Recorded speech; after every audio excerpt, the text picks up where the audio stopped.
अस्सलाम वालेकुम, मैं हूं शाहजेब खानजादा। एक तरफ तहरीक इंसाफ में मुज़ाकरात के मामले पर कन्फ्यूजन है, तो दूसरी तरफ वज़ीर आला खैबर पख्तूनख्वा सुहेल आफरीदी स्ट्रीट मूवमेंट चला रहे हैं। उन्होंने पंजाब का 3 रोज़ा दौरा किया और अब उन्होंने कराची जाने का ऐलान कर दिया है। मगर वज़ीर आला खैबर पख्तूनख्वा के पंजाब के दौरे के दौरान उठने वाला तनाज़ा मज़ीद संगीन हो गया और सुहेल आफरीदी ने वज़ीर आला पंजाब मरियम नवाज़ को ख़त लिख दिया है। साथ ही दोनों तरफ से एक दूसरे पर इल्ज़ामात लगाए जा रहे हैं। आज इस हवाले से वज़ीर आला खैबर पख्तूनख्वा ने काबीना इजलास से खिताब भी किया है और पंजाब हुकूमत के रवैये को काबिल मज़म्मत करार देते हुए इसे तशवीशनाक करार दिया है। जबकि आज स्पीकर पंजाब असम्बली मलिक अहमद खान ने भी मीडिया से गुफ्तगू करते हुए पंजाब असम्बली में पेश आने वाले वाक़े की तफसीलात बताई। स्पीकर पंजाब असम्बली मलिक अहमद खान ने मीडिया से बात करते हुए कहा कि वज़ीर आला ऐसे लोगों को लेकर ऐवान में आए जिनके नाम भी नहीं थे और कुछ लोग 9 मई के मुकदमात में मुलविस थे और सज़ा याफ्ता भी थे। यहाँ पर ये कुछ ऐसे अफराद को साथ लेकर आए जिनकी हमारे पास फहरिस्त नहीं थी और जिनके पास आईडी कार्ड्स भी नहीं थे। They wanted to enter the premises, तो सिक्योरिटी स्टाफ ने उस पर उनको उस सारी फैसिलिटेशन के बावजूद रोका। वहाँ से वो मामला इर्क हुआ और उसके बाद फिर उन्होंने उसकी मैन हैंडलिंग शुरू कर दी और मैन हैंडलिंग करने के बाद फिर उसके ऊपर एक कैंपेन स्टार्ट कर दी। रेडियो पाकिस्तान पेशावर की बिल्डिंग्स, जिनमें किला बाला हसार की बिल्डिंग्स के कॉन्विक्टेड लोग हैं जिनको वो साथ लेके फिर अब वो कॉन्विक्टेड लोग जो सरकारी इमलाक को जलाने, जिनके ऊपर चार्जेस हों और उनकी कन्विक्शंस हुई हों और instead of putting them in jail आप उनको साथ अपने लेकर पंजाब असम्बली की इमारत के अंदर दाखिल हों, तो ये तो किसी सूरत भी इजाज़त नहीं दी जा सकती। यहाँ पर आके वो क्या करें। वज़ीर आला खैबर पख्तूनख्वा के मामले खुसूसी बराए इत्तला शफी जान ने स्पीकर पंजाब असम्बली मलिक अहमद खान के बयान पर रद्द-ए-अमल दिया है। शफी जान ने एक्स पर पोस्ट में लिखा कि मुंतखब वज़ीर आला के दौरे को छलांगे करार देना स्पीकर पंजाब असम्बली की सियासी घबराहट है। स्पीकर जैसे ओहदे पर बराजमान शख्स शरीफ ख़ानदान का ज़ाती मुलाजिम बनने की बजाय स्पीकर का किरदार अदा करे। शफी जान ने मज़ीद कहा कि तहरीक इंसाफ के जाली केसेस पर बात करने से पहले शरीफ ख़ानदान की तारीख पर नज़र डालें। स्पीकर पंजाब असम्बली ने 9 मई का वावेला करके नून लीग के सियासी इंतकाम को छुपाने की नाकाम कोशिश की है। आइन का एहतराम सिर्फ तकरीरों से नहीं अमल से साबित किया जाता है। शफी जान ने मज़ीद लिखा कि पंजाब असम्बली में मुंतखब वज़ीर आला और अराकीन को धक्के देने की कौन सा आइन इजाज़त देता है। पंजाब हुकूमत सिक्योरिटी के नाम पर सियासी खौफ छुपा रही है। इसके अलावा आज वज़ीर आला खैबर पख्तूनख्वा सुहेल आफरीदी ने वज़ीर आला पंजाब मरियम नवाज़ को ख़त भी लिखा है। ख़त के मतन के मुताबिक, मैं निहायत तशवीश और शदीद एतराज़ के साथ आपको यह ख़त तहरीर कर रहा हूँ कि सूबा पंजाब के हालिया दौरे के दौरान मेरे साथ जिस अंदाज में सलूक किया गया और दौरे के दौरान और बाद में जो वाक़यात दानिस्ता तौर पर पेश आए वो काबिल कबूल नहीं है। पेश आने वाले इक़दामात ना तो हादसाती थे और ना ही इंतज़ामी नौइयत के थे, बल्कि ये ऐसे तर्ज़ अमल की अक्कासी करते हैं जो आइनी ओहदे के वक़ार और बेनस सूबाई एहतराम के जज्बे से मुकम्मल तौर पर मुतसादिम है। सुहेल आफरीदी ने मज़ीद लिखा कि मैंने 4 करोड़ से ज़ायद अवाम की नुमाइंदगी करते हुए वज़ीर आला खैबर पख्तूनख्वा की हैसियत से दौरा किया। अफसोस के साथ कहना पड़ता है कि मेरे साथ जो सलूक रवा रखा गया वो बदतमीज़ी, बिला जवाज़ दुश्मनी और प्रोटोकॉल से इन्हिराफ पर मबनी था, जिसे बेनस सूबाई रवाबित के किसी भी तस्लीम शुदा मयार के तहत दुरुस्त करार नहीं दिया जा सकता। ख़त में वज़ीर आला सुहेल आफरीदी ने मज़ीद लिखा कि इससे भी ज़्यादा तशवीशनाक अमर वो मुनज़्ज़म और बदनीयती पर मबनी सोशल मीडिया मुहिम थी जो मेरे दौरे के दौरान और इसके बाद चलाई गई। बिलखुसूस मंशियात से जोड़ने जैसे संगीन इल्ज़ामात को अवामी बयानिए में शामिल किया गया। इन इल्ज़ामात को ऐसे अकाउंट्स के ज़रिए बढ़ा चढ़ाकर पेश किया गया जिन्हें वसी पैमाने पर हुकूमत पंजाब से मुंसलिक या इसके ज़ेरे असर समझा जाता है। मैं रिकॉर्ड पर यह बात लाना चाहता हूँ कि मेरे साथ किए गए सलूक और उस वाक़े के दौरान फैलाई गई किरदार कुशी पर मबनी बयानिए को मैं सख्ती से मुस्तरद करता हूँ और इस पर शदीद एहतजाज करता हूँ और इस ख़त को किसी भी आइंदा इदारा जाती, कानूनी या बैनुल हुकूमती हवाले के लिए बाज़ाब्ता एतराज़ के रिकॉर्ड के तौर पर महफूज समझा जाए। इसके अलावा आज वज़ीर आला खैबर पख्तूनख्वा सुहेल आफरीदी ने काबीना इजलास से खिताब करते हुए पंजाब हुकूमत के रवैये की मजम्मत की और कहा कि पंजाब हुकूमत की तरफ से जो जहनी पस्ती और इखलाकी पस्ती दिखाई गई वो काबिल मजम्मत भी है और काबिल तशवीश भी है। पंजाब हुकूमत की तरफ से जो रवैया मेरे साथ, मेरे कैबिनेट के मेंबर के साथ, हमारे पार्लियामेंटेरियन के साथ वहाँ रखा गया वो पूरी दुनिया ने देखा। वहाँ पर हमारे गिरबान पर हाथ डाला गया, हमारे जो वज़रा है उनके साथ बदतमीजी की गई, उनको मारा पीटा गया, जगह जगह पर हमारे लिए मार्केट्स बंद किए गए, लाइट्स बंद किए गए। तो एक जो इखलाकी पस्ती हमने देखी, जो जहनी पस्ती हमने देखी पंजाब हुकूमत की तरफ से, वो काबिल मज़म्मत भी है और काबिल तशवीश भी है। साथ ही सुहेल आफरीदी ने पंजाब का 3 रोज़ा दौरा मुकम्मल करने के बाद एक्स पर पोस्ट में लिखा कि लाहौर का शुक्रिया, इमरान खान की सोशल मीडिया टीम का शुक्रिया, तैयार हो जाओ कराची सिंध। वज़ीर आला खैबर पख्तूनख्वा सुहेल आफरीदी कराची आने का इंदिया दे रहे हैं, मगर तहरीक इंसाफ में मुज़ाकरात और एहतजाज के हवाले से मुसलसल कन्फ्यूजन भी नजर आ रही है। हुकूमत ने तहरीक इंसाफ को 23 दिसंबर को मुज़ाकरात की पेशकश की, जिस पर अपोजिशन इत्तेहाद तहरीक तहफ़्फ़ुज़ आईन पाकिस्तान ने रजामंदी का इजहार किया, मगर मुज़ाकरात कब और कैसे होंगे इस हवाले से कोई पेशरफ सामने नहीं आई है। अलबत्ता वज़ीर आला खैबर पख्तूनख्वा सुहेल आफरीदी ने स्ट्रीट मूवमेंट का आगाज़ कर दिया है। सुहेल आफरीदी ने लाहौर में सहाफ़ियों से मुलाकात की और सहाफ़ी के सवाल का जवाब देते हुए सुहेल आफरीदी ने कहा कि हुकूमत से टकराना तो नहीं है, लेकिन मज़ाही नहीं छोड़नी, और मुज़ाहमत होगी तो मुफ़ाहमत होगी, और हम बराबरी की बुनियाद पर साहिब इख्तियार लोगों से मुज़ाकरात करेंगे। ये पीटीआई तय कर चुकी है कि सिर्फ उससे टकराना ही है या कोई रास्ता दरमियान का भी निकाल दें। आपकी बात ये सही है कि टकराना तो नहीं है, लेकिन मज़ाहमत भी नहीं छोड़नी, और मज़ाहमत होगी तो मफाहमत होगी। और जब हम जो हमारे पड़ोसी मुमालिक हैं उनसे मुज़ाकरात की बात करते हैं तो अपने लोगों से तो मुज़ाकरात हम करेंगे, लेकिन उस लेवल पर के लेवल बराबर हो, हाथ ऊपर नीचे ना, उस पर करेंगे और साहिब इख्तियार के साथ। इसके अलावा तहरीक इंसाफ के अंदर एक ग्रुप मुसलसल ये कह रहा है कि इमरान खान ने मुज़ाकरात से मना किया हुआ है। अलबत्ता तहरीक इंसाफ के सीनियर रहनुमा और साबिक स्पीकर कौमी असम्बली असद कैसर ने जियो न्यूज़ के प्रोग्राम नया पाकिस्तान में गुफ्तगू करते हुए कहा कि तहरीक इंसाफ में मुज़ाकरात पर कोई कन्फ्यूजन नहीं है, फैसला सबकी मुशावरत से हुआ है और इमरान खान की बहन अलीमा खान भी ऑन बोर्ड है।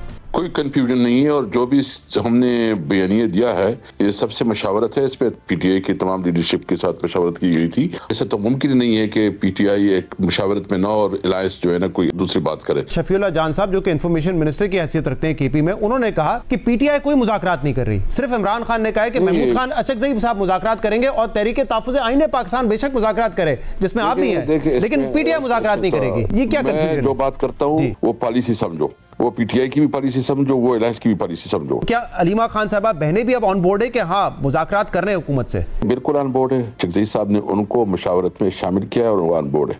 इसके अलावा स्पीकर कौमी असम्बली अयाज सादिक ने भी मीडिया से गुफ्तगू करते हुए कहा कि वज़ीर आज़म ने बार बार ये कहा है कि हम डायलॉग के लिए तैयार हैं और स्पीकर कौमी असम्बली के दफ्तर के दरवाजे खुले हैं, और जब अपोजिशन आएगी तो हुकूमत से राब्ता करके उनसे बात की जाएगी। प्राइम मिनिस्टर साहब ने बार बार ये कहा है कि हम डायलॉग के लिए तैयार हैं, और मैंने भी ये कहा है कि नेशनल असेंबली के स्पीकर का दफ्तर जो है वो आपके लिए अवेलेबल है। आप जब आना चाहें, बात करना चाहें, मुज़ाकरात करना चाहें, हुकूमत भी तैयार है, आप भी, मगर उनको फैसला करना पड़ेगा कि अगर वो करना चाहते हैं फिर उनको आना पड़ेगा। जब वो आएंगे तो नेशनल असेंबली है, यहाँ पे उनको पूरा मौका मिलेगा, गवर्नमेंट को रिक्वेस्ट करके उनके साथ बिठाया जाएगा और फिर वहाँ से कोई रास्ता निकलेगा। सारी सूरत पर बात करेंगे। हमारे साथ मौजूद हैं वज़ीर आला खैबर पख्तूनख्वा के मामले खुसूसी बराए इत्तला शफी जान साहब और वज़ीर मुमलिकत बराए दाखिला सेनेटर तलाल चौधरी साहब। आप दोनों का बहुत शुक्रिया। तलाल चौधरी साहब, सबसे पहले ज़ाहिर जो कुछ पंजाब में हुआ उसमें दोनों जमातों का अलग अलग ओपिनियन है, दोनों एक दूसरे पर तनकीद कर रही हैं, मगर एक तरफ अगर वज़ीर आला ख़त लिखते हैं तो उसमें यह जो बात है कि 26 दिसंबर को गवर्नमेंट ऑफ पंजाब के हैंडल से, सोशल मीडिया हैंडल से ये ट्वीट होना कि वज़ीर आला पंजाब एक ज़िम्मेदार क़यादत, और फिर हैशटैग नो ड्रग माफिया इन लाहौर, और उस पर तस्वीर होना मरियम नवाज़ की और दूसरी तरफ तस्वीर होना सुहेल आफरीदी साहब की। तो साहब ये जिसका वो गिला भी कर रहे हैं, ये क्यों करेगी गवर्नमेंट ऑफ पंजाब? बाकी चीज़ों पर इख्तलाफ आप कर लें, ये तो है ना बाइस से तनकीद बात। बिस्मिल्लाहिर्रहमानिर्रहीम। शाहज़ेब, क्या ही अच्छा होता कि अच्छी बातों से शुरू किया जाता कि पूरी सिक्योरिटी दी गई है, खैर खैरियत से आए हैं, खैर खैरियत से वापस गए हैं, असेंबली में इनको पूरी आज़ादी दी गई, हर जगह घूमने फिरने की। उसके बाद अगर कोई इस तरह की ट्वीट हुई है और उसमें कोई हैशटैग लगा है तो ये तो मेरा मतलब है किसी को अपने आप पे लेने की क्या ज़रूरत है? ये चोर की दाढ़ी में तिनके वाली बात है। क्यों बंदा खुद से कुछ कहे? तो साहब नीचे तस्वीरें मरियम नवाज साहिबा की और सुहेल आफरीदी साहब की, और सुहेल आफरीदी साहब लाहौर आ रहे हैं, तो फिर कौन और किस पर ले? सीधा सीधा उन्हीं को कह रहे हैं और इस पर वो गिला कर रहे हैं। देखिए गुजारिश ये है, देखिए मेरा तो ख्याल था गिला करने के साथ उन्हें लिखना चाहिए था कि वो देखते हैं कि मैंने सुथरा पंजाब से सीखा है, ग्रीन बसेस देखी हैं, ओवरहेड अंडरपास देखे हैं, ऑरेंज ट्रेन देखी है, मेट्रो देखी है, यहाँ पे सीसीडी ने अमन कायम किया है, यहाँ पर पंजाब जो है वो बिल्कुल बदला हुआ है, बदला नहीं बल्कि इस कदर तब्दील है कि अगर आप पेशावर और क्या कहते हैं इस वक्त लाहौर का मुआजना करें तो मेरा नहीं ख्याल ये कोई तारीफ़ के लिए नहीं, एग्जैक्टली इतना फ़र्क है जितना पाकिस्तान और दुबई में फ़र्क होगा। यहाँ पूरा सिस्टम है, यहाँ पर अमन है, यहाँ पर अदारे फ़ाल हैं, यहाँ पर कदम कदम पर लोगों के लिए आसानियाँ हैं। सो ये बहुत कुछ सीखने को था। तो अगर अच्छी चीज़ें सीखनी हो तो हम एक दूसरे से सीख सकते हैं। और हम पेशावर और लाहौर का मुकाबला किसके लिए कर रहे हैं? आम पाकिस्तानी के लिए, ताकि उसको भी सहूलत मिल सके। उतना ही हक पेशावर के लोगों का है जितना लाहौर के लोगों का, और उतने ही पैसे केपी को मिलते हैं, बल्कि केपी को पैसे भी 600 अरब रुपया पिछले चंद साल में ज़्यादा मिला है वफाक से। सो पैसे होने के बावजूद वो सहूलतें क्यों लाहौर में हैं और पेशावर में क्यों नहीं है? क्यों केपी में वो सहूलतें नहीं हैं जो कि पंजाब में हैं? इसीलिए मेरा ख्याल है हमें ये एक दूसरे से सीखने का मौका मिलना चाहिए। एक दूसरे पे जो कंपैरिजन है वो कारकर्दगी का होना चाहिए, काम का होना चाहिए, गाली का और तनकीद का, ओए ओए का कंपैरिजन नहीं होना चाहिए। शफी जान साहब, जो मुतादिद वाक़यात हैं इसमें जो स्पीकर के हवाले से हुआ, जो पंजाब असेंबली में वाक़या हुआ, उसमें स्पीकर साहब कह रहे हैं कि लीडर ऑफ द अपोजिशन से कहा गया कि ये रेड जोन है, सिक्योरिटी का मसला होता है, आप नाम दीजिए। उन्होंने नाम दिए, मगर सुहेल आफरीदी साहब बहुत सारे ऐसे लोगों को लेकर आए जिनके नाम नहीं थे, तो ज़ाहिर सिक्योरिटी को रोकना था, रोका, और जिसकी वजह से सारा का सारा मामला हुआ। फिर ज़ाहिर वो कह रहे हैं कि 9 मई में बहुत सारे सज़ा याफ्ता लोग हैं, रेडियो पाकिस्तान पर हमले में सज़ा याफ्ता लोग मौजूद हैं। क्या आप लोग जो नाम आपकी तरफ से दिए गए उससे ज़्यादा लोग लेके गए जिसकी वजह से ये सारा का सारा वाक़या हुआ? शाहजेब साहब, सबसे पहले आपका शुक्रिया। शाहजेब साहब, ये जो भी हुआ ये जानबूझ के करवाया गया और हमें इस चीज़ के इत्तलाती इदराक था।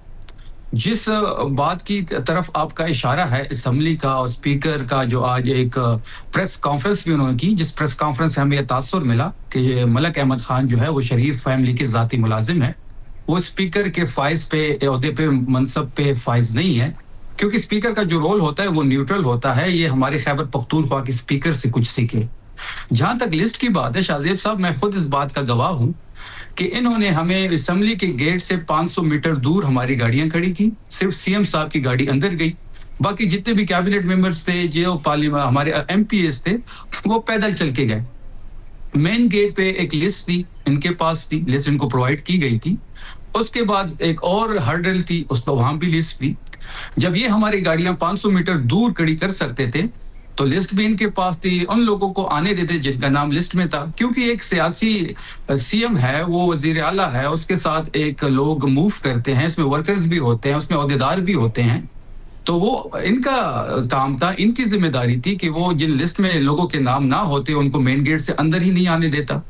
और जहां तक अंदर जो हुआ, शाहजेब साहब, जो असेंबली की राहदारियां हैं पंजाब असेंबली की, आप किसी भी अपने जर्नलिस्ट कुलीग से पूछ ले, वहां पे राहदारियों में सहाफियों को इजाजत ही नहीं है अंदर आने की।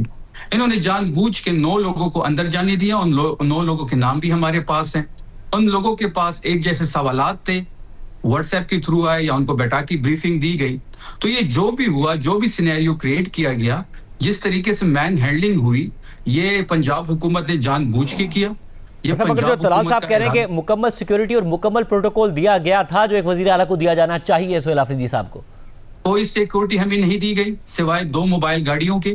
वो भी इसलिए थी कि उन्होंने हमारी फ्री मूवमेंट रोकने के लिए, कोई भी हमें फ्री मूवमेंट के लिए छोड़ा ही नहीं। जहां पे हम जाते थे वहां पे कर्फ्यू लग जाता था, साइड्स की दुकानें, मार्केट्स बंद हो जाती थी, लाइट्स बुझा दी जाती थी। लिबर्टी मार्केट जहां पे आपको पता होगा कि रात 2 बजे तक रश होता है, वहां पे 9 बजे से 7 बजे से इन्होंने कर्फ्यू लगाया।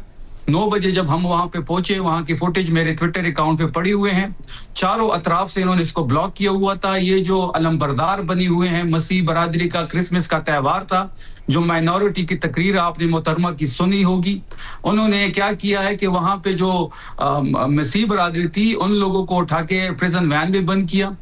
लिबर्टी के चारों अतराफ में नाके थे, पुलिस वर्करों को छोड़ नहीं रही थी। तमाम तर फुटेजेस हमारे पास मौजूद है। जो कुछ भी हमारे साथ हुआ वो हमारे शान निशान नहीं था, वो सीएम खैबर पख्तूनख्वा के शान निशान नहीं था, और ये जानबूझ के किया गया। तलाल साहब, जाहिर है आप वफाक को रिप्रेजेंट करते हैं, मगर पंजाब के मामलात पर गहरी नज़र भी रखते हैं, इन्फॉर्मेशन भी रखते हैं। जो सवालात उठा रहे हैं शफी जान साहब, इसके बाद अगर ये जो विजुअल्स आए उससे क्या फ़ायदा हुआ पंजाब हुकूमत को और क्या नुकसान हो गया? तहरीक इंसाफ को जो स्ट्रीट मूवमेंट उन्होंने शुरू की है, ये ऑप्टिक्स से क्या आपको लगता है उन्हें नुकसान हुआ या फ़ायदा हुआ? फिर देखिए, जिस मकसद के लिए गए थे इन्होंने उसी तरह की फुटेज बनानी थी ना जी। ये तो नहीं कहेंगे कि लिबर्टी में लोग इन्हें आए नहीं हैं, ना हुआ कहीं लोग ये इकट्ठा कर सके हैं, ना कोई स्ट्रीट मूवमेंट कहीं नज़र आई है, ना कहीं ऐसा कोई माहौल नज़र आया है, और ना ही ये किसी भी तरह तारीफ़ कर सकते हैं, क्योंकि ये इन पर तनकीद होगी कि 13 साल में इन्होंने KPK को क्या दिया। ये कैसे कह सकते हैं कि जो लाहौर में ऊपर से मेट्रो और नीचे से ऑरेंज लेन गुजरती है, वहाँ पर अंडरपास, ओवरहेड, वहाँ पर स्कूल, वहाँ पर बेहतरीन तफरी गाहें, और वो एक मेट्रोपॉलिटन इंटरनेशनल सिटी है, और ये एक मेट्रो नहीं बना सके 13 साल में, ये बात तो नहीं करेंगे। ये तो एक जिस काम के लिए गए थे उस तरह की चंद फुटेज बनाकर ले आए होंगे, और उसी पर इन्होंने ख़त लिख दिया। काश ये ख़त लिखते वज़ीर आला को कि आप अपने एक्सपीरियंस से फ़ायदा उठाना मैं चाहता हूँ, मैं भी KPK के लोगों को अमन देना चाहता हूँ, जैसे आपने CCD बनाई, मैं भी सुथरे पंजाब की तरह पूरे पंजाब में अटक से लेके रहीम यार खान तक हर गांव से कूड़ा उठता है। इनके पेशावर, मर्दान, बन्नू से लोग सफाई नहीं करते, कूड़ा नहीं उठाते, हमारे गांव से उठता है। क्यों? हुकूमत का फ़र्क है। ये इसी तरह इंफ्रास्ट्रक्चर देख लें, रोड से लेके स्कूल कॉलेजेस से लेकर, क्यों नहीं इस तरह की कोई बात की गई? क्यों इस तरह के किसी इन्होंने प्रोजेक्ट का दौरा नहीं किया? अगर इनका विजन लोगों के आसानी पैदा करने के लिए इसलिए आए थे, या इसलिए जिस काम के लिए आए थे, ये तो वही फिर लिखेंगे ना। खत भी उसी तरह का लिखा, बात भी उसी तरह की कर रहे हैं। मुझे ये बताइए, क्या इन्हें नहीं चाहिए था कि वहां आते, वहां जो बड़े प्रोजेक्ट्स हैं उनका देखते, अपने लोगों के फायदे के लिए एक्सपीरियंस एक्सचेंज करते? ऐसी तो कोई बात नहीं है। बाकी स्ट्रीट मूवमेंट की बात है, भाई लिबर्टी में लोग नहीं इकट्ठे हुए, उसका बड़ा दुख है। आपके से तो पेशावर में भी नहीं होते, वहां तो आपकी हुकूमत है। जरा वज़ीर आला KP के जलसे दिखा दें पिछले 4 से 5, और उसमें लोग गिन लें, और उसके बाद अंदाज़ा लगा लें कि वह क्या हालत है। तो बात यह है कि अपनी चीज़ों को छुपाने के लिए अगर आप दूसरे पे तनकीद सिर्फ करेंगे और तारीफ नहीं करेंगे, लोग तो देख रहे हैं ना, आपका मीडिया भी दिखाता है, सोशल मीडिया भी दिखाता है, और कोई कितना फ़र्क है पंजाब और KP की गवर्नेंस और हुकूमतों में। शफीजा साहब इसका जवाब दीजिएगा, मगर साथ में, क्योंकि अब वज़ीर आला ने यह कहा सुहेल आफरीदी साहब ने कि जो है मैं तसादुम नहीं चाहता हूँ, मगर मैं रेजिस्टेंस के ज़रिए, यानी कि मज़ाहमत के ज़रिए मुफाहमत का रास्ता, और उन लोगों जिनके पास इख्तियार है फिर उनसे हम बात करेंगे। मगर तहरीक ताफ़ुज़ पाकिस्तान तो मुज़ाकरात की बात कर रही है। कभी कभार जो परसेप्शन होता है रेजिस्टेंस का वो बेहतर नहीं होता, क्योंकि ये बात अमीन गंडापुर साहब भी करते थे, मगर जब वो नाकाम हो गए तो वफाकी हुकूमत को कॉन्फिडेंस और ज़्यादा आ गया। आपको लग रहा है ये स्ट्रीट मूवमेंट की कॉल और इस वक्त मुज़ाकरात करना ज़्यादा बेहतर है, या स्ट्रीट मूवमेंट को मोबिलाइज करके आप मुज़ाकरात करें और उसमें नाकाम हो गए तो इस वफाकी हुकूमत को ज़्यादा कॉन्फिडेंस मिल जाएगा और शायद भी टेबल पर ना है? शाहज़ेब साहब, जो सवालात मैंने आपके पास छोड़े और आपने जो सवाल तलाल साहब से किया उसका जवाब तो नहीं आया। उनके पास एक ही घिसी पिटी एक ही रील है कि मेट्रो इधर से आ रही है, ऑरेंज लेन ऊपर से आ रही है। इन्होंने 600 अरब का जिक्र किया। हमारे बिल्कुल वजीर खजाना ने एक प्रेस रिलीज किया जिसमें बताया गया कि KP को इतने पैसे इतने सालों में मिले। तो क्या वजीर खजाना पंजाब का डेटा पब्लिक करेंगे? क्या वजीर खजाना सिंध का डेटा पब्लिक करेंगे? बलूचिस्तान का करेंगे? उसके बाद हम बिल्कुल ब्रेक इवन भी देंगे। क्या पंजाब ब्रेक इवन देगा उन पैसों का? तो इनको, तलाल साहब को भी, और आपके पास एक और चीज में यहाँ पे एक सवाल इसमें यह कि बीच में ऐसा हुआ कि क्योंकि आपकी खैबर पख्तूनख्वा में हुकूमत है तकरीबन 13 साल से, उसमें बीच के तकरीबन 3.25 साल ऐसे हैं जिसमें वफाक में भी आपकी हुकूमत थी, तो ये गिला फिर वफाक तो नहीं हो सकता ना, क्योंकि फिर उस वक्त पंजाब में भी आपकी हुकूमत थी। तो क्या उस वक्त भी पैसे नहीं मिले खैबर पख्तूनख्वा को वो डेवलपमेंट करने के लिए जो पंजाब में है? शाहज़ेब साहब, जिस टाइम हमारी गवर्नमेंट थी वफाक में, आपको याद होगा कि कोविड का इशू था। उसके बाद जो इकोनॉमिक सिचुएशन थे, 2 दफा हमने NFC की, हमने तो सबसे ज्यादा दफा कोशिश की कि हम अपने तमाम सूबों को हक दें, लेकिन अनफॉर्चुनेटली जो कोविड का सीन हुआ और जो इकोनॉमिक कंडीशन ये छोड़ के गए थे, तो वो सब आपके सामने है। और जहां तक आपने मज़ाहमत की और मुज़ाकरात की बात की, तो शाहज़ेब साहब जो हमारे साथ इन्होंने पंजाब में किया, जो इस वक्त पूरे मुल्क में हमारे साथ हो रहा है, जो जिस तरीके से हमें दीवार के साथ ये लगा रहे हैं, एक इलेक्टेड CM जो पाकिस्तान में वाहिद इलेक्टेड CM है, और पंजाब ने पहली दफा एक CM को देखा, ओरिजिनल CM को जो फॉर्म 45 का है, बड़े करीब से देखा। वो अब मुझे तो ऐसा फील हो रहा था शाहज़ेब साहब, अगर हम 2 दिन मजीद वहां पे ठहरते तो लोग सोहेल आफरीदी को ही पंजाब का वजीर आला मान लेते, और अभी भी वो पंजाब के और लाहौर के लोगों पे दिल पे राज कर रहा है। इनकी सीएम निकल सकती है क्या बगैर प्रोटोकॉल के साथ कहीं निकले? तो ये हार चुके हैं, इनके पास कुछ नहीं रहा ना, इनके पास सिर्फ 9 मई है, 26 नवंबर है। और जहां तक मज़ामत और मफामत की बात है, बिल्कुल हमारा ये मानना है कि इस बार जो भी हो, चाहे मज़ामत हो चाहे मुज़ाकरात हो, नतीजा खेज हो, और हम चाहते हैं कि मज़ामत के थ्रू ही मफामत की तरफ जा सकते हैं। तलाजुई साहब, ये ज़ाहिर मरीम नवाज साहिबा कहा करती थी कि मुज़ाहमत से ही मुफाहमत का रास्ता निकलेगा, और उनकी बात दुरुस्त साबित हुई थी। अब सुहेल आफरीदी साहब भी कह रहे हैं, तो हुकूमत जब ये स्ट्रीट मूवमेंट हो उसका इंतज़ार करेगी या फिर उससे पहले मीनिंगफुल डायलॉग के लिए इंगेज करेगी? देखिए, हुकूमत का एक मौक़िफ़ जो है वो असूली मौक़िफ़ है कि पार्लिमानी सिस्टम में मुज़ाकरात उसका लाजमी जुज़ है, और इसीलिए वज़ीर-ए-आज़म ने 5 दफ़ा इसकी बात की है। स्पीकर ऑफिस इसको फैसिलिटेट करता है, लेकिन आज भी मैंने आपके शो से पहले पूछा है, अभी तक स्पीकर ऑफिस से अपोजिशन के किसी रहनुमा ने बाज़ाब्ता रब्ता नहीं किया, सिर्फ अखबारी बयानात तक महदूद है। और रही बात मज़ाहमत की, तो कौन सी मज़ाहमत नहीं इन्होंने करके देखी? असम्बलियाँ तोड़ ली, हुकूमतें तोड़ दी, उसके बाद 9 मई कर लिया, 26 नवंबर कर लिया, 3-4 दफ़ा इस्लामाबाद पे चढ़ाई करके देखी, आखिर कुछ नहीं मिला। और अगर मज़ीद कोई ऑप्शन रहती है तो 100 बिस्मिल्लाह पहले कर लें, उसके बाद देख लेंगे। लेकिन मैं एक आपसे बात कह दूँ, पाकिस्तान की रियासत और पाकिस्तान की रियासती अदारे जो कोई ख्वाब देख रहा है कि यहाँ बांग्लादेश बनेगा, नेपाल होगा, श्रीलंका होगा, ये पाकिस्तान है और पाकिस्तान ही रहेगा। अल्हम्दुलिल्लाह पाकिस्तान के अदारे और पाकिस्तान के लोग जो हैं इस तरह की किसी चीज़ के को कामयाब नहीं होने देंगे। ये जो ख्वाब है ख्वाब ही रहेंगे। अगर मज़ीद कोई इन्होंने मुज़ाहमत का कोई रास्ता देखना है तो देख लेना, और उसका अंजाम कौन देख रहा है, उसके रिज़ल्ट कौन भुगत रहा है? KPK के लोग, उन पे किसी की तवज्जो नहीं, कोई नहीं पूछता कि आपके सेहत के, आपके तालीम के, आपके बाकी अमन व अमान कहाँ है। क्या मुझे ये कह रहे हैं कि ब्रेक इवन मैं देता हूँ, ब्रेक इवन आइए मैं फिर कहेंगे नेम और शेम करते हैं। आप दहशतगर्दी की जंग में ही कंट्रीब्यूशन देख लें, आप देख लें कि किस सूबे ने क्या कंट्रीब्यूट किया, किसने अदारे बनाया, किसने नहीं। सिर्फ इस पेशावर में सेफ सिटी पूरा मुकम्मल नहीं है। सबसे ज़्यादा दहशतगर्दी किधर है? KPK में, पेशावर में नहीं है। और पिछले 6 महीने पहले तक, जब तक हमने सिटी ड्राइव शुरू की थी, 250 कैमरे थे सिर्फ, और हमारी पंजाब में एक तहसील तक पहुंच चुका है। लाहौर, फैसलाबाद, मुल्तान, रहीम यार खान तो छोड़ दें। तो बात यह है कि CTD तमाम अजला में है, सेफ सिटी तमाम अजला में है। उसके बाद साइंस, आप हमारी जो लैब है, फोरेंसिक लैब, वो स्टेट ऑफ द आर्ट है। KP से आज भी सैंपल उधर जाते हैं, बल्कि पूरे पाकिस्तान से उधर आते हैं। तो बात ये, हमने अदारे बनाए हैं, हमने काम किया है। यहां पर क्या है मुझे तो बताइए। देखिए ना कंपैरिजन, फिर कहेंगे नेम और शेम करता, मैं नहीं, मैं एज ए पाकिस्तानी बात कर रहा हूं। भाई दिया क्या है? नारे सिर्फ दिया क्या है?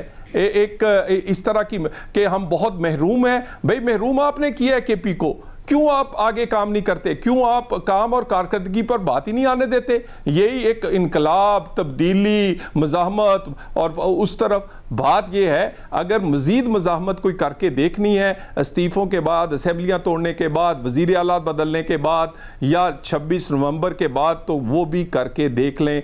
वज़ीर आला 4 बदल लें, 4 और इस तरह के प्लान कर लें, आखिरकार ये उसी टेबल पर आएंगे। और आपको याद होगा शाहजेब साहब, मैंने आपके शो में कहा था, छोटा मुंह बड़ी बात, मैंने कहा था उसी टेबल पर लौटेंगे जिससे ये उठ के गए हैं, और उसी पे ये लौट रहे हैं। अभी नहीं तो फिर आएंगे, लेकिन आएंगे इसी टेबल पे, इसके अलावा इन्हें और कहीं से कुछ नहीं मिलेगा। शफीजान साहब, ज़रा जो कारकर्दगी के हवाले से और दहशतगर्दी और सेफ सिटी, ये सारे सवाल थे, इस पर भी आप जवाब दीजिएगा। और साथ में अभी भी वफाकी हुकूमत प्रेशर में नहीं नजर आ रही है, तो मुझे ज़रा बताइएगा कि आपको लग रहा है कि स्ट्रीट मूवमेंट के नतीजे में एंड रिजल्ट होगा कि प्रेशर आ जाए, या पहले स्पीकर ऑफिस को अप्रोच कर लिया जाएगा? क्योंकि आजाद सादिक साहब ने कहा है कि जी अप्रोच करें और मैं फिर हुकूमत से बात करूंगा। शहजेब साहब, हम कैसे अप्रोच करें स्पीकर के ऑफिस को? स्पीकर के ऑफिस के टेबल पे हमारे अपोजिशन लीडर का एक नोटिफिकेशन पड़ा हुआ है जिसमें तमाम तहरीक इंसाफ के लोगों के साइन हैं। महमूद खान अचकज़ई को हमने अपोजिशन लीडर नॉमिनेट किया हुआ है, लेकिन स्पीकर के इख्तियार में नहीं है कि उसका नोटिफिकेशन वो करे। जब स्पीकर इतना बेइख्तियार है तो हम मुज़ाकरात के लिए या किसी और चीज़ के लिए उनके दफ्तर की तरफ क्यों देखें?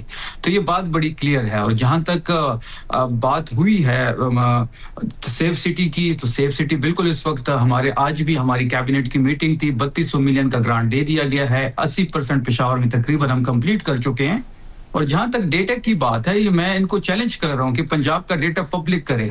पंजाब को कितने पैसे गए हैं पिछले 15 सालों में एनएफसी के मद में? हमें तो अपना शेयर नहीं मिल रहा। 4758 अरब रुपए जो हमारा शेयर है वो हमें ये नहीं दे रहे। उसके बावजूद आपने देखा होगा कि हमने जिस तरीके से सोहेल आफरीदी साहब जब से आए हैं, और आप देख रहे होंगे गवर्नेंस के हालात किस तरह आगे बढ़ रहे हैं। इंटरनेशनल ट्रांसपेरेंसी की रिपोर्ट में पंजाब के बारे में क्या लिखा जा रहा है, खैबर पख्तूनख्वा के बारे में क्या लिखा जा रहा है, तो बात बड़ी क्लियर है कि हम गवर्नेंस के साथ साथ अपनी तहरीक को भी आगे बढ़ाएंगे। और आपने देखा होगा कि जो ये बात कर रहे हैं कि लोग नहीं निकाल पा रहे, तो खौफ इतना है कि आपने लाहौर में देख लिया कि आज भी लाहौर की फिजा में इमरान खान का राज है।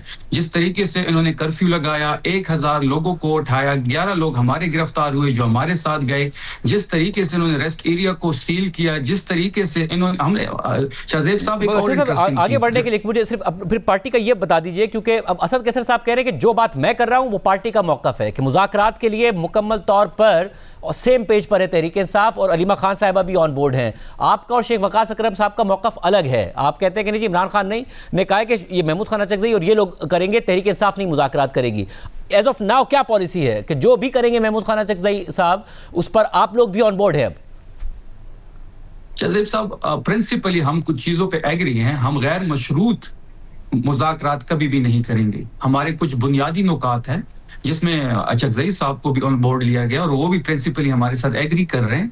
8 फरवरी को जिस तरीके से उन्होंने डाका डाला हमारे मैंडेट पे, हमारे वोटों पे, इमरान खान के मैंडेट पे, एक बंदे को इस अवाम ने वजीर आजम मुंतखब कर लिया था, 180 से ज्यादा सीटें हमारी थी, उस बंदे को वजीर आजम हाउस ले जाने के बजाय इन्होंने अडियाला में बंद किया हुआ है।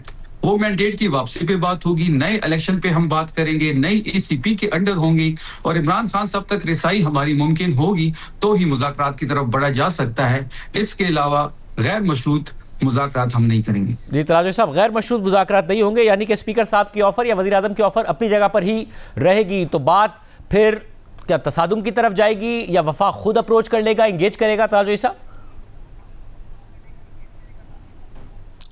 देखिए, गुजारिश है कि ख्वाब देखने पे पाबंदी नहीं है, और जो हरीपुर का इलेक्शन हार गए हैं वो कह रहे हैं हम 180 सीटें जीते थे, और जो ये सोच रहे हैं कि स्ट्रीट मूवमेंट लाहौर में चला सकते हैं वो पेशावर में स्ट्रीट मूवमेंट का किस दिन तजर्बा कर लें। और रही बात मुज़ाकरात की, बिल्कुल क्लैरिटी है, ये पर्सन स्पेसिफिक नहीं होंगे, केसेस स्पेसिफिक नहीं होंगे, ये NRO के बारे में नहीं होंगे, ये पाकिस्तान के लिए होंगे, पाकिस्तान के मसाइल पर होंगे, आम आदमी की ज़िंदगी को बेहतर बनाने के लिए होंगे। किसी प्री कंडीशन पर मुज़ाकरात नहीं होंगे, और मुज़ाकरात भी सिर्फ पार्लियामेंट के अंदर मौजूद लोगों के साथ होंगे। बाकी रही बात, ये अपने अंदर क्लैरिटी ले आए। एक बंदा मिन्नतें करता है, पाँव हाथ लगाता है, दूसरा आके अपनी बढ़के मारता है, पहले अपने अंदर क्लैरिटी ले आए और देख लें कि ये जमात है या ये एक क्या कहते हैं, एक ग्रोह है। कोई इधर से बोलता है, कोई उधर से बोलता है, कोई कहता है बात करनी है, कोई कहता है मैं बिल्कुल जो बात करेगा वो हम में से नहीं। तो अपने अंदर क्लैरिटी ले आए, उसके बाद हम उधर के उधर ही हैं, उसी टेबल पर हुकूमत है, स्पीकर साहब के ऑफिस में है कि हम बात करना चाहते हैं, लेकिन बात होगी पाकिस्तान पर, पाकिस्तान के मसाइल पर, दहशत। शफीजा साहब, लास्ट कमेंट मैं फिर आपसे ले लेता हूं, क्योंकि जब अली अमीन गंडापुर साहब थे और उन्होंने स्ट्रीट मूवमेंट चलाई, उसके बाद वफाकी हुकूमत का कॉन्फिडेंस बहुत बढ़ गया। मुझे याद है आपने हमारे प्रोग्राम में कहा था कि अनप्रेडिक्टेबल शख्सियत है सोहेल आफरीदी साहब की, तो उनके जो स्ट्रीट मूवमेंट है अगर वो नाकाम हो गई तो उसके नतीजे में वफाकी हुकूमत का कॉन्फिडेंस और बढ़ जाएगा, या आपको लग रहा है कि ये अंडर प्रेशर आके आपसे मुज़ाकरात के लिए मजबूर होंगे? क्योंकि इस वक्त तो वो कह रहे हैं हम बैठे हैं टेबल पर, आपको इसी तरीके से बात करनी पड़ेगी विदाउट कंडीशंस। शाहजेब साहब, प्रेशर तो हमने देख लिया सोहेल अफरीदी का लाहौर में, जिस तरीके से बौखलाहट का शिकार थे। और जहां तक स्ट्रीट मूवमेंट की बात है तो हम उसकी तैयारी कर रहे हैं। और स्ट्रीट मूवमेंट बहुत बड़ी एक तहरीक की शक्ल इख्तियार कर रही है। हम सिंध जा रहे हैं, हम बलोचिस्तान जा रहे हैं, खैबर पख्तूनख्वा कंप्लीटली तैयार है। इनका जो 3 साल प्रोजेक्ट था, जो मरीम नवाज पे जिन्होंने इन्वेस्ट किया एस्टेब्लिशमेंट के साथ मिलकर, उसके एक इमेज बनाया गया, वो हमने 72 घंटों में तहस नहस कर दिया। इनकी बका इसमें है कि ये सारे ताकतवर, चाहे पीपल्स पार्टी हो, एस्टेब्लिशमेंट हो या मुस्लिम लीग नून हो, ये एक साथ रहेंगे। इनकी एक साथ रहने में ही बका है, वरना इमरान खान साहब आ जाएंगे। बहुत शुक्रिया राजिन गुफ्तगू। सुनिए प्रोग्राम में एक ब्रेक शामिल करते हैं, मज़ीद खबरों पे बात करेंगे एक ब्रेक के बाद।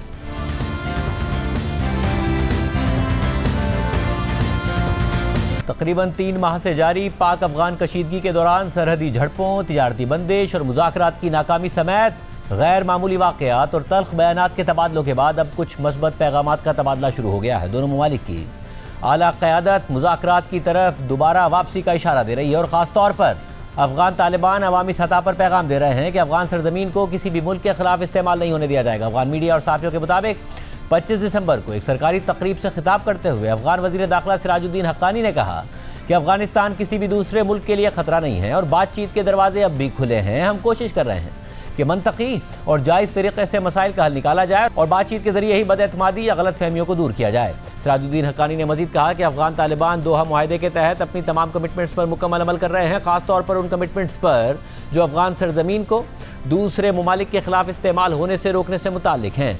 अफगान वज़ीर दाखिला के इस बयान को पाकिस्तान की तरफ से मस्बत करार दिया गया है। नायब वज़ीर आज़म और वज़ीर ख़ारजा इसहाक़ डार ने हफ्ते को प्रेस कॉन्फ्रेंस की तो न सिर्फ सिराजुद्दीन हक्कानी के बयान का जिक्र किया बल्कि अफगान उलमा के हालिया फतवे या करारदाद का हवाला भी दिया। रिसेंटली उलमा का इकट्ठ हुआ जिसमें वज़ीर आज़म साहब ने तकरीर की और फील्ड मार्शल साहब ने, सईद आसिम मुनीर साहब ने तकरीर की। ये उससे अगले 36 घंटे के अंदर ये हुआ और उसमें 1000 उलमा थे, चीफ जस्टिस ऑफ अफगानिस्तान थे और प्राइम मिनिस्टर अफगानिस्तान थे और काबीना थी। मैं समझता हूँ ये एक खुशआइंद डेवलपमेंट हुई। ये पहली दफा कि उन्होंने फतवा दिया कि हमारा जो सॉइल है वो किसी मुल्क, पाकिस्तान नाम नहीं लिया पर इंक्लूडेड है ना, किसी मुल्क के खिलाफ दहशतगर्दी इस्तेमाल नहीं होगा। That's what we are asking. उस पर अमल करना, देखने का अमल भी होता है कि नहीं होता। अभी पिछले 48 घंटे में फिर उन्होंने, हक्कानी साहब ने गालिबन स्टेटमेंट दी है इन्हीं लाइनों के ऊपर कि जी हम कमिटेड है कि हमारा जो है, पर अगर ये कर ले तो बात खत्म हो गई। अल्लाह करे कि जल्दी वो अपने आप को, अपने सरजमीन को इजाजत ना दें, कोई वहां से ना आए, तो फिर तो हम वो तो हमारे हमेशा से साथी रहे हैं, भाई रहे हैं, तो उसमें तो कोई मसला नहीं है। जबकि अफगान न्यूज़ चैनल तुलो न्यूज़ के मुताबिक अफगान वज़ीर दाखिला सिराजुद्दीन हक्कानी ने कहा है कि हम हर उस बयान का खैर मकदम करते हैं जो दोनों हमसाया ममालिक के दरमियान मसाइल के हल में किरदार अदा करे। हाल ही में पाकिस्तान में उलमा का इजलास हुआ जिसमें जमीयत उलमा इस्लाम के लीडर मौलाना फजलुर रहमान और मुफ्ती तकी उस्मानी ने अफगानिस्तान के हवाले से बयानात दिए। हम इस हवाले से शुक्रगुजार हैं। साथ ही पाकिस्तान के वज़ीर ख़ारजा इसहाक़ डार ने अफगानिस्तान के हवाले से मस्बत बयानात दिए हैं और मैं ये कहना चाहता हूँ कि हम मस्बत और बिरादराना बयानात को वेलकम करते हैं। सिराजुद्दीन हक्कानी ने जोर दिया कि अफगानिस्तान इलाकाई सलामती और इस्तेहकाम के लिए पुरअज़म है और अफगान शहरी किसी के लिए भी ख़तरा नहीं है और ना ही वो ख़तरा बनने का इरादा रखते हैं। हमारे अपने मुल्क में गैर मामूली सिक्योरिटी इक़दाम किए गए हैं और हम दुनिया को भी भाईचारे और अमन का पैगाम देते हैं। हम अफगानिस्तान के अंदर और बाहर खदशात को कम करना चाहते हैं और हर किसी को यकीन दहानी कराते हैं कि अफगान शहरी किसी के लिए भी ख़तरा बनने या नुकसान पहुँचाने का इरादा नहीं रखते। इस पूरी सूरत हाल पर बात करेंगे। हमारे साथ मौजूद हैं अफगान उमूर पर नज़र रखने वाले सीनियर सहाफ़ी ताहिर खान साहब। ताहिर खान साहब बहुत शुक्रिया मुझे ज्वाइन करने के लिए। ताहिर खान साहब पहले तो ज़ाहिर तल्ख जुमलों का ही तबादला हो रहा था, फिर झड़पें भी हुई, ये अचानक बहुत बड़ी मस्बत तब्दीली आई है। क्या सालिस बीच में पड़े हैं या अफगान तालिबान हुकूमत पर दबाव पड़ा है? क्योंकि ताजिक की तरफ से भी, हुकूमत की तरफ से भी जो वाक़यात हुए, एक बड़ा सख्त बयान सामने आया। जो मेरी मालूमात है, जब पहली मुलाकात हुई थी रियाज में तो एक मुसव्विदा सऊदी अरब ने दोनों को दिया है और उनकी मौजूदगी में दिया था। और अभी ताज़ा जो मैंने मालूमात हासिल की है कि जो मुसव्विदा अफगान तालिबान ने कुछ तजावीज़ के साथ उनको वापस भेजा है और जाहिर बात है कि उनको अगर दिया है तो पाकिस्तान को भी दिया है। सऊदी अरब वाला जो सिलसिला है वो दूसरों की तरह नहीं है। जो कतर और तुर्की का था उनका भी अपना रोल था, हम उसकी भी यानी उसको डिसग्रेड नहीं करते। लेकिन सऊदी अरब का जो मैंने सुना है कि इस तरह का एक बड़ा जामे उन्होंने वो दिया है जिसमें तमाम चीज़ें हैं, मुसल्लह ग्रुप्स का उनको रोकना, फिर तरक्याती मंसूबे, फिर मुस्तकबिल का।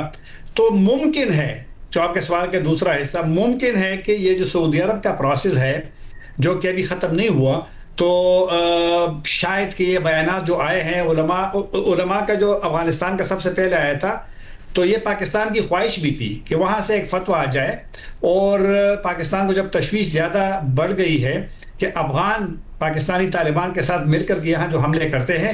तारिक खान साहब, क्या ऐसा मुमकिन है और क्या इतना कंट्रोल है अफगान हुकूमत का, अफगान तालिबान का, कि बात इस तरह आगे बढ़े कि सऊदी अरब की जो सहूलतकारी है या फिर सऊदी अरब ने जिस तरीके से मीडिएशन की है उसके नतीजे में मामला हल हो जाएं, पाकिस्तान में दहशतगर्दी की कार्रवाइयाँ ना हो रही हों, जो ग्रुप्स हैं वहाँ पर इतना कंट्रोल है? मेरे ख्याल में अगर अफगान तालिबान चाहते हैं तो बड़ी तब्दीली आ सकती है। आपको याद होगा 2022 में जब मुज़ाकरात हुए थे तो अफगान तालिबान ही थे जिन्होंने उनको बिठाया था पाकिस्तान के साथ। मुज़ाकरात नाकाम हो गए, उसकी अपनी वो तारीख़ अलग मौजू है, लेकिन अगर वो उनको बिठा सकते हैं तो उनको एक, अगर कंट्रोल की बात मैं ना भी करूं, लेकिन काफ़ी चीज़ें उस तरह कर सकते जिस तरह पाकिस्तान की ख्वाहिश है। सिराजुद्दीन हक्कानी अगर एक जंगी माहौल में भी वेलकम करता है पाकिस्तान के बयानात को, तो एक जेस्चर उन्होंने दे दिया है। अब देखना है कि आगे कैसे चलना है, एतमाद साजी के लिए इक़दाम हम क्या उठाते हैं, उस वहाँ वो क्या उठाते हैं। लेकिन एक बात तो बिल्कुल क्लियर है, पाकिस्तान का यही मौक़िफ़ है कि अगर यहाँ पर तशद्दुद की कार्रवाइयाँ जारी रहे, जिस तरह बाजौड़ का आज जो वाक़या हुआ है, मेजर शहीद हुआ है, ये वाक़यात जो है ये अगर रहेंगे तो फिर मसले पैदा होंगे। और अगर ये रुक जाते हैं और एक फ़र्क आ जाता है सिक्योरिटी सूरत हाल में, तो फिर सऊदी अरब का, क्योंकि सऊदी अरब का बावजूद इसके कि सऊदी अरब का जो मीडिएशन है, मैंने ये भी सुना है कि सऊदी अरब के जो लोग, उन्होंने जो मीटिंग हुई थी उसमें सऊदी अरब के 3 इंटेलिजेंस भी थे, उनकी फॉरेन मिनिस्ट्री भी थी, और सबसे अहम कि उनकी जो रॉयल यानी वलीअहद का जो दफ्तर है उनके लोग भी थे। और उन्होंने ऐसे लोग उनमें डिप्लॉय किए हैं सऊदी अरब वाले कि जिनको पूरी सूरत हाल का इल्म है, यानी वो इस तरह वो हवा वाली बात नहीं करते। तो अब देखना है कि, लेकिन सऊदी अरब तो रिक्वेस्ट ही करेगा ना दोनों को। मसला अगर अपनी जगह पे मौजूद हो, जो पाकिस्तान की तशवीश है, अगर उसमें कोई फ़र्क नहीं पड़ता तो फिर तो मामला मुश्किल से आगे बढ़ेंगे। लेकिन फिर भी हम उम्मीद हैं कि जो जंगी हालत में अगर बयानात आगे दोनों साइड से मैसेजेस हो गए हैं तो एक उम्मीद तो पैदा हुई है। बहुत शुक्रिया नाज़रीन, तारिक खान, उम्मीद ज़रूर पैदा हुई है। प्रोग्राम में ब्रेक शामिल करते हैं और हम डेवलपमेंट हुई आज उसकी तफसीलात आपके सामने रखेंगे ब्रेक के बाद। आज कराची में वज़ीर दाखिला सिंध ज़िया लंजार ने एडिशनल आईजी कराची और एडिशनल आईजी सीटीडी के साथ प्रेस कॉन्फ्रेंस करते हुए इंकशाफ किया।